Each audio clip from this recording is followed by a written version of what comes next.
Ever heard the statement, I wish I had more than 24 hours in a day so I can do everything that I want to do. 24 hours is never enough.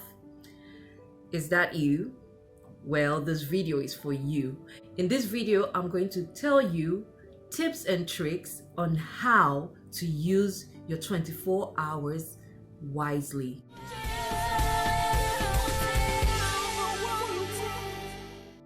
Hello guys, welcome back to my channel. If you're new to this channel, please press the subscribe button and press the bell icon that says notifications so that you get my videos every time I upload. And if you're a returning subscriber, welcome back. My name is Abby Green, popularly known as Boo Boo from Boo Boo's Boulevard. I am a Nigerian lifestyle blogger slash YouTuber who lives in the Caribbean. And on this platform, I help parents and individuals at large find balance in life, find balance through parenting and the hurdles of life, the daily hustle, and we achieve this through productivity and intentional living. As parents, we don't have to put our goals and aspirations to the back burner. We have to do things for ourselves. We have to also pursue our own goals. So this is the channel for that. And if you're an avid reader, please visit www.boobosboulevard.com. That is where I write all my blog articles. I know there's something for you to read. I know there's something for you to enjoy, so check it out. We all have 24 hours. We do. Nobody has 36 hours. Nobody has 12 hours. We all have the same 24 hours, but what makes other people more productive than the others is how they map out their time and how they put their mindset into productivity. How do you make 24 hours work for you? It depends on your kind of craft or the kind of things that you do throughout the day, but irrespective of what you do, 24 hours is more than enough time that you need. Okay, we are going to do this video in a staccato form, back to back, because I don't want to make it a long video. These tips that I'm going to share with you is actually to put you in the productivity mode. It's not actually to fill in your 24 hours, but I think if you get the step right from the start, it can ripple to getting everything right throughout the day. Let's get into the numbers. Number 1, have a good sleep, a good night's sleep. It is very important for you to have good sleep because it helps your body to function when you're awake. Do not cheat yourself from good sleep. Do not chase paper, do not chase love, do not chase books. Just get some good sleep.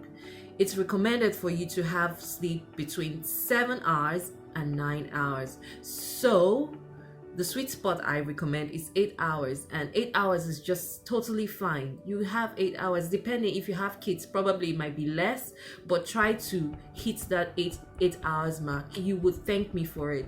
It gives you that vibrancy that you need to start up the day. So get your sleep. And I know if you're living in Grenada especially, it's very hot this period. I know, I relate, but try to make your environment conducive enough for you to have a good sleep. And for me, it's air conditioning. In Grenada is really hot, right? My air conditioner is working so well, and I owe it to the service providers of these air conditioners, and they are Cara Refrigeration and Air Conditioning Services. I use them, I use their services, and I've used them for 2 years plus, and I have never had any cause to complain. Everything works to the T, and the services are given to the T. Like they come, service your appliances and give you tips on how to take care of your appliances. They are situated in Frequente if you're in St. George's, Grenada. So check them out. I have more information about them, but I'm going to leave it in the description box. So make sure you check them out, okay? Get yourself conducive for great sleep. 8 hours sleep, you need it. Number 2, wake up early. Don't say you're a night owl. Wake up early. Now, Now that we have used 8 hours, we're left with 16 hours, Abby. So it is time to wake up early. Don't tell me you're a night owl. Being a night owl could be part of your lifestyle. Okay, I agree. But instead of you being a night owl and waking up, say 10 a.m., 11 a.m., sometimes in the afternoon, why don't you just bring it down a notch and start like 7? Because I feel it's a disservice for you to be sleeping when every other person is going about their work, getting things done. So you are at a disadvantage already, because things that you're supposed to have been doing, you were doing last night, and the previous nights is not a time that you will be at your optimal energy point. You understand? So you need to sleep early so that you can wake up early. Early birds rock. Yay! I'm an early bird. And if you're a mom, you have to wake up earlier than every other person in the house. Number 3, have an intentional morning. Yes, it could be in form of a prayer session, meditation session, journaling, or just listening to good music. It could be in form of listening to a motivational speaker, or anything that you need to get yourself started for the day. I always give myself a time of 15 minutes to get things done. It could just be a short prayer, journaling. And journaling for me is to write down 5 things that I'm grateful for. You can do 3, you can do 2, you can do 1.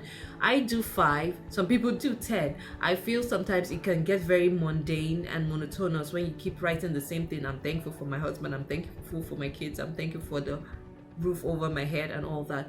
But there are some days where I get so deep and say things like, I am thankful for helping me escape that car accident. I am thankful, it's not like it was close, but sometimes you just wonder and say, what if I had taken a different direction? This would have happened. So those are the things that you also put down and say you're grateful for. So have an intentional morning. Do something that lifts your spirit up. Do something that charges you up. Do something that connects you to your higher self. Do something that connects you to God. Just do something, okay? Number 4, exercise. Get up and work it out, and work it out, and work out, work out. Exercise is very essential. You don't have to go to the gym. You don't have to be a gym buff. You could just do 10 minutes of cardio. Do your jumping jacks. You could hop at a spot. You could skip. I like to do 600 skips in the morning, jumping jacks, and I have like dumbbells I do just to get you sweating. It's very necessary. It puts you in a good mood. There was a time, when I started this YouTube channel, it messed my day up, and I was finding it difficult to put in workout and shooting a video. But right now I'm doing it and I'm killing it. Like, I do it regularly and I'm so happy. I feel great. I look great. Come on. Number 5, do not have an empty commute. What do I mean by that? When you're commuting to your workplace or school runs and everything, don't just make it empty. If you're going to drop your kids off, probably this is the time you guys can chat while you're driving to drop them off. But don't leave it empty. This is also a time, if you're being driven, this is a time where you could actually check your emails. You can actually work on something on probably Photoshop, or you could work on a project on Excel. You could work on a project on Microsoft Word. You could actually get things done, especially those people who go on trains to their workplace. You could actually get things done in that kind of commute. It could be 20 minutes and all that. But even if it's a short commute, you could actually get things done. It could be listening to a motivational preaching or listening to a motivational music. It could be something that is supposed to add to your day. Don't just give an empty commute. That's all I'm trying to say. Make sure you fill it up with something valuable. It could be talking to your kids, like I said. So make every minute count. Number 6, meal prep smartly. If you're a mom or dad who has to prepare things for others in the family before you set out and all that. This is where you have to be smart about it. I would suggest that you prepare the ingredients. If they're dry ingredients that you have to just use in the morning, fine. But you prepare ingredients before the morning. You even prepare and plan what they're going to eat in the morning, the afternoon, and even the night. So these are the things you have to prepare a night before, so that in the morning you just go like that. It's not in the morning you now wake up and say, oh, so what are we going to eat today and all that, and you open your pantry, there's nothing to eat, and that even frustrates you. It actually affects your day. Whether you like it or not, it will affect your day, because it's like your kids are going out hungry, you're grumpy, you're frustrated, you don't even know what you're going to cook for yourself or for the kids and all that. So it's best you meal prep smartly, and that's number 6. When I was churning out this content, I realized that every person has different schedules depending on probably their profession and what they do in the course of the day. So I am going to make a separate video for stay-at-home moms, stay-at-home dads, work-from-home moms, work-from-home dads, to show you how you can actually use your 24 hours productively. Number 7, attend to your primary assignments. In a digital world, you know that emails are like hands-on work right now. It's like that's the thing. So attend to your primary assignment. What is your primary assignment? Is your primary assignment to send out emails so that you feel you're productive? Then do that. Is your primary assignment to actually receive mails and read mails? Then do that. Whatever your primary assignment is, you have to start with that. Don't go and look for the peripheries and the trivial matters. Don't go chasing the trivial matters first. You have to do the primary assignments first. I will suggest that you start with the hard tasks, because in the morning when you start your day, you kind of have the energy for all that before the energy fizzles out. So start with the hard ones first, then you go to the semi-hard or the less difficult ones. But if you feel that the simple ones are not going to take so much of your time, you just get it done fast and you still have the energy to tackle hard ones, then start from the easy ones. But make sure that it is your primary assignment that you're doing, especially the emails. You know that when you have the inbox and the drafts, when you receive emails, your inbox is always about helping someone else. Please do this, please do that. If that is not benefiting you, if that is not your job, please, you have no business doing those things first.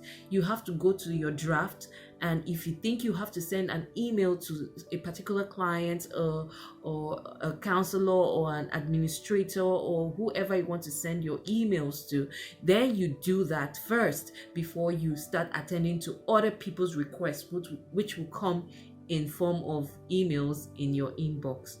You get it? Number 8, block schedule your time. What do I mean by block scheduling your time? Okay, let's say you block schedule your time every 3 hours. I like to do 3 hours, so that this 3 hours I am focusing on this.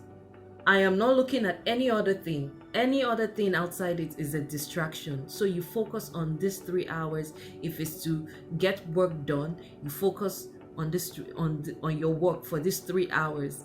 Then when the 3 hours is done, the bell rings, you focus on another thing for 3 hours. This helps you give everything you've got to that particular thing, and you tie up loose ends. You're paying attention to details. So block scheduling your time is actually key to productivity. I tell you, because if you're always scheduling 1 hour, most times you don't finish and you just feel like, oh, I did not get productive today. You could get productive in the 3 hours as far as you put all your mind to it, like every focus to it. So block schedule your time. When it's time for kids, you block schedule and say, okay, this one is for kids, their welfare, everything they're eating, everything will be for kids. Then when it's time for work, 3 hours you're at work, you're not talking about kids drama and all that and all that. So that is how you block schedule your time. It's more productive to do it that way. You don't get exhausted, you don't get stressed, you don't stretch out yourself too thin. You are not multitasking, doing this, doing that and doing that. It's good to multitask, but when it's at the detriment of you not really paying attention to details, then that's not productive. You're leaving loopholes everywhere. Not good.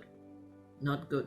Number 9, tone down on social media. Whew. This generation, we spend so much time on social media. It's not going to benefit you. Whether you're going on social media to help yourself learn stuff and all that, it's just not going to benefit you. It's just going to stretch yourself thin because you keep learning here, learning here, learning here, learning here, and you're not having the time to actually do. So, tone down on the social media.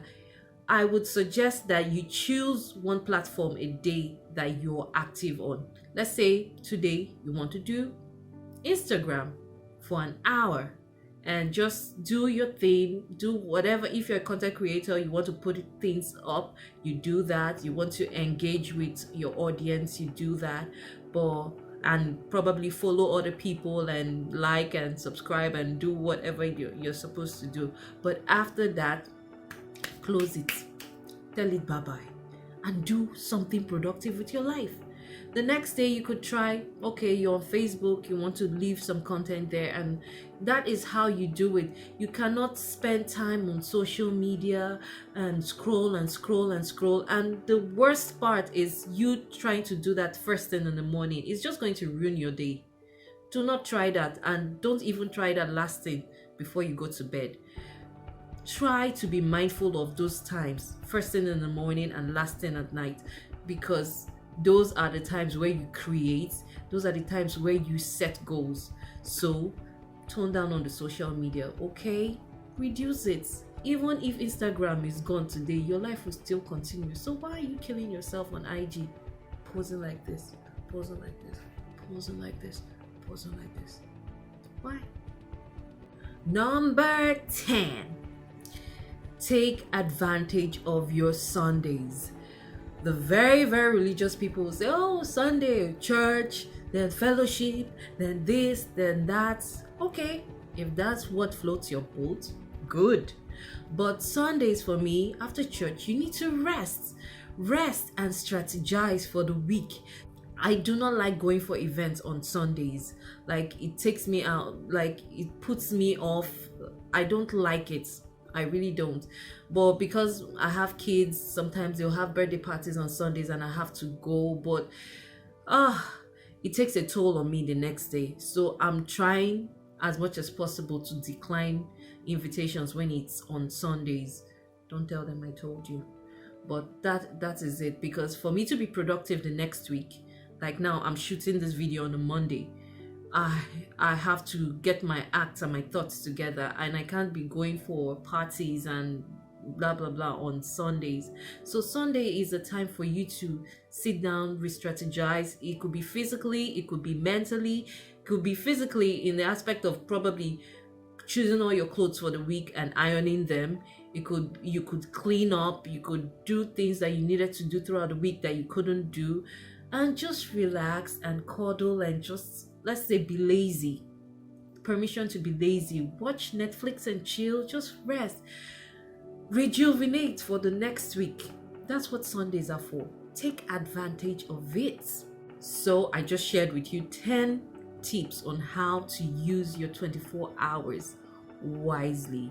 So with all these tips, you will be pumped to be productive.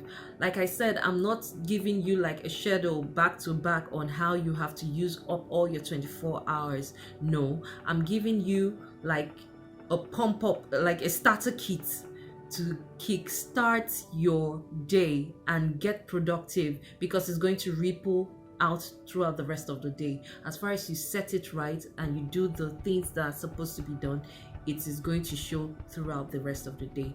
So I hope you enjoyed this video. I did filming this video. I even learned more things while I was doing my research, but thank God I have put them to practice, and it's been working for me for years, and recently it's been working for months. Hope it works for you. So let's all be productive. 24 hours is more than enough. 24 hours is all you need. You don't need 36 hours a day. Please remember to like, subscribe, and share. Share to your friends, share to your enemies, share to your colleagues, share to your club mates. And from me to you is XOXO.